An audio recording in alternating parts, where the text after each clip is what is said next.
Before I get started with the talk, I'd like to point out one thing that we see every day, but we don't really give much thought to, and that is the word on the top left part of the screen.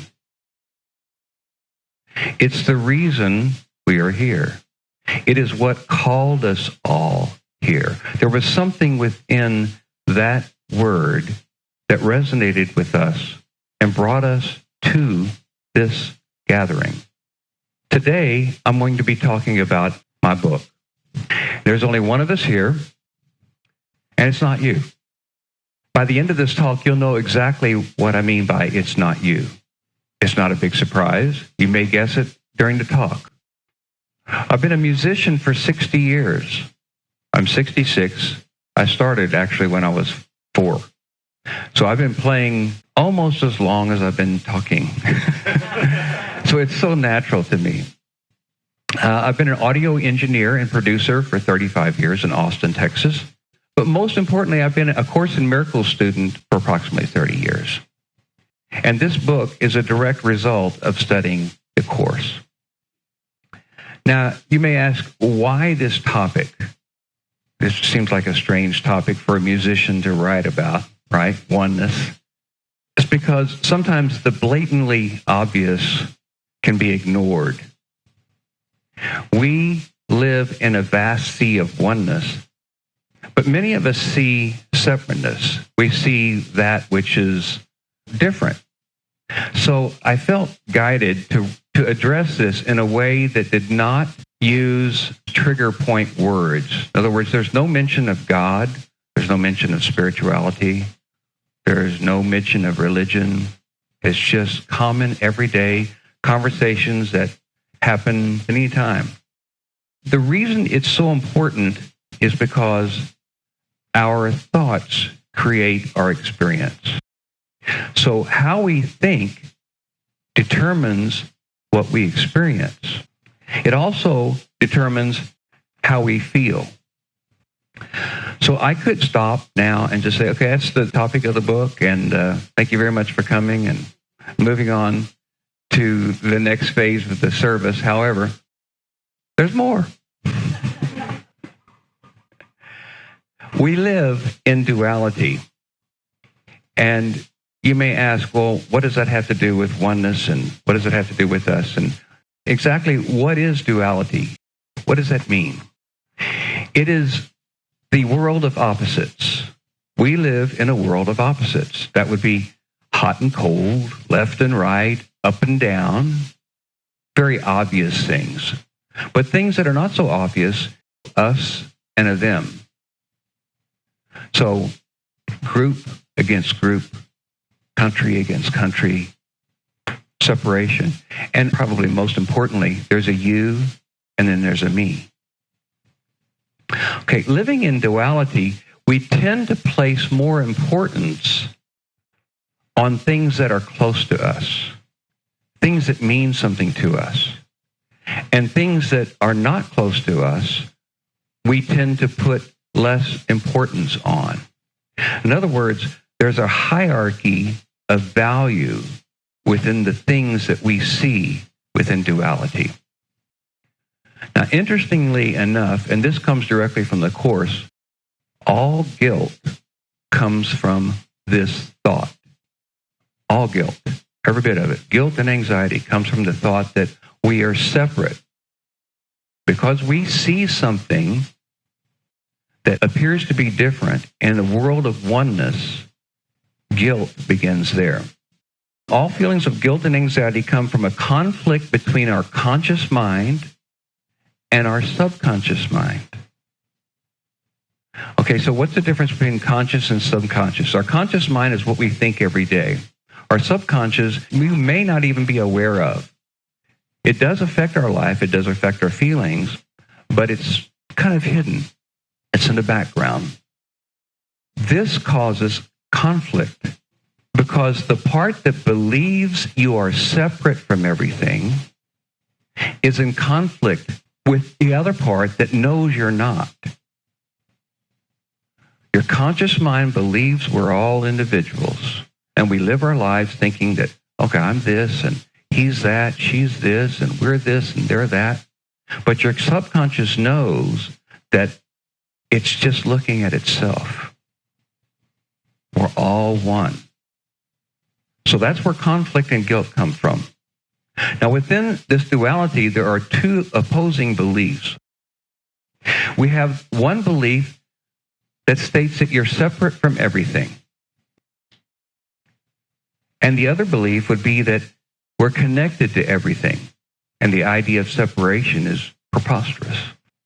So we're going to look at those two opposing beliefs a little bit closer and take a deep dive into the consequences of those beliefs. To make it easier to think about and understand, we're going to represent the two different beliefs by a red triangle, or pyramid, and a blue circle, or sphere. The red pyramid will represent separated style thinking, and the blue circle will represent connected, unity style thinking. Now, in the separated style thinking, we have people that are above me and people that are below me. Now, almost everything in the physical conforms to this idea of separated style thinking. In the connected style thinking, there are other people that are just like me, but they're just having different experiences. And many spiritual practices follow this type of thinking. Let's look at the characteristics of some of the separated style thinking, because they're directly related to our everyday lives. In separated style thinking, we have decision makers at the very top. That would be your leaders, CEOs, financial elites, whatever, presidents. And then we have the distributors of the decisions made by the people at the top. That would be like the media, the education system, the libraries, what have you. You have the interpreters of those decisions, which would be like the lawyers, the judges, and the courts. And we have the enforcers of the decisions made by the people at the top. And that would be your police, social norms, and governments. And then finally, at the very bottom, we've got me and you. So that's the separated style characteristics of that separated thinking. Also, there's an important point about separated thinking, in that there are secrets to maintain. The connected characteristics are each part is equal to the other one. There's no differences. Each part is a decision maker. Each part can interpret for themselves the decisions each other part makes. All parts distribute the information equally. And each part benefits the whole as a unit. There's not one part that gets the benefit and the other part doesn't. The whole benefits, because everybody is part of the whole. Everyone is in it together, in other words. Information is freely shared also within this thought system. There are no secrets. There's no need to. Let's look at some examples of pyramid-style thinking. We see them every day. The most common would be money. If you pull out any dollar bill in your pocket today, you will see a picture of a pyramid. And that's because it represents a style of thinking, a pyramid, triangle, separated style of thinking, top-down mentality, top-down thinking. Another style would be religion. Pope, cardinals, bishops, top-down thinking. Governments, presidents, on down the line. I could go on. Education, even entertainment. We've got superstars, we've got regular stars, we've got local stars. So it's all pyramid-style thinking. Now looking at connected examples. Music. Give you an example with music. You never hear in music where somebody says, I am not going to play the note E because I just don't like the note E. Could you imagine what that would sound like? It would be missing something. Same way with art. Could you imagine an artist that says, I don't like the color orange, so I'm not going to use orange? How many sunsets could they paint if they didn't have that color in their palette? So there's no favoritism over a color from one to another. No favoritism for notes or colors. Same thing is true for nature, planets, and universe. As a matter of fact, if you look at the universe or planets, it's all circular thinking. Everything benefits the whole. Now, there's nothing wrong with thinking pyramid style or circle style. One is not better than the other, and I'm not here to tell you that there's anything's right or wrong about either one, because they're both valid and they both have advantages and disadvantages. Well, let's look at some of the consequences, though, of that thought system. The advantage of the pyramid style, triangle, separated thinking, well, it supports the top very well. Let's look at some of the disadvantages, though, of separated style thinking. That would be encourages division. It encourages conformity within each level. In other words, moving from one level to the other is very difficult. It discourages outside ideas, tends to want to keep things stable. It encourages us versus them. Each level wants to protect itself against another level, whether it's up and down or left and right. And to win, someone else must lose. It also encourages me first and everyone else second. Victim mentality is therefore very common because of the number of people that are stepped on or the people trying to get to the top. This is separated style thinking. Once again, I am not making a judgment. I'm just pointing out that there are consequences to the way you think. Let's look at the advantages of circular unity style thinking. It encourages, obviously, unity. It encourages new ideas because everything is shared. It encourages wholeness because the whole will benefit from anything brought to it by any of its members. Trust in each part is imperative. To win, you must help your neighbor. Now, that's an interesting concept. And everyone benefits equally because everyone is in it together. And there are no victims. There is only choices. There is a disadvantage to circular connected type thinking, and that is individuality comes second to the needs of the whole. There are advantages and disadvantages to everything in this world that we live in because we live in a world of duality. So one is not better than the other. There are just consequences for your choice. Let's look at some more consequences of the choice of the style of thinking that you use.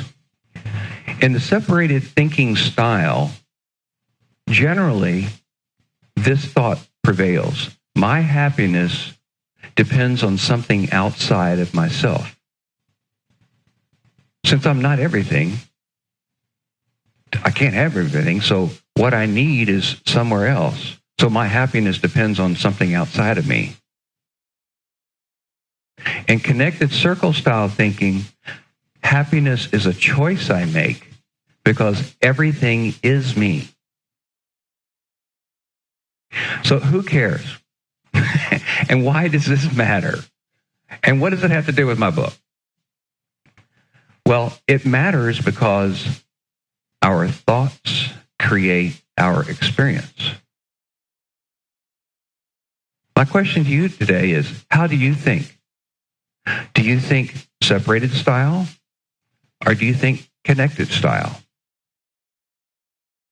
So we're going to have a little audience participation right now. Don't worry, it'll be fun. It takes a pair of people to do this experiment, so let's pair up. Okay, it won't take very long, and it's not going to be painful. It'll be kind of fun. Matter of fact, you may break out laughing. But okay, here's the assignment. You are to look at your partner, and then as you look at them, to yourself, say the following phrase. I see me having the experience of being you.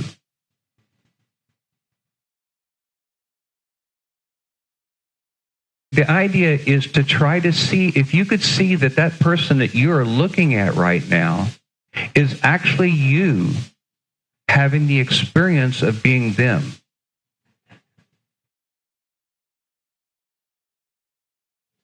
And obviously it takes practice to do this because we're not used to thinking about the people that we see as being ourselves. We think of them as somebody else. We think of them as outside ourselves. But the reality is, and our subconscious knows this, is everything is us. They are us. We are all one together. So what does this have to do with my book? Well, I'd like to quote Albert Einstein here. And he says, there are no effect without cause, and there's no lawlessness in creation. And what that means is, for every effect, that would be your experience, there is a cause. That would be your choice. So if you choose to think one way, it's not right or wrong, but there are consequences to your choice. Who you believe you are influences how you experience the world. So my book deals with one major question, and that is, who are you? Are you someone separated from what you see, or are you someone connected? So what the book is simply a bunch of silly questions. It's a silly questions, who are you book. But it is also a tool to remember who you really are. What it is not, and I think I said this earlier, it's not spiritual or medical advice. It's not something to be studied. What it is a conversation that never happened between two people that don't exist. But mainly, it was meant to be a fun read. You can read it a chapter at a time. You can read it at one sitting. It doesn't matter. But by the end of the book, I hope, and my hope, is that you remember that we are all connected. We are all one. We are all unified. All proceeds from the sale of the book today go towards the Unity of Kona Building Fund. Every bit of it. So, thank you very much. Thank you.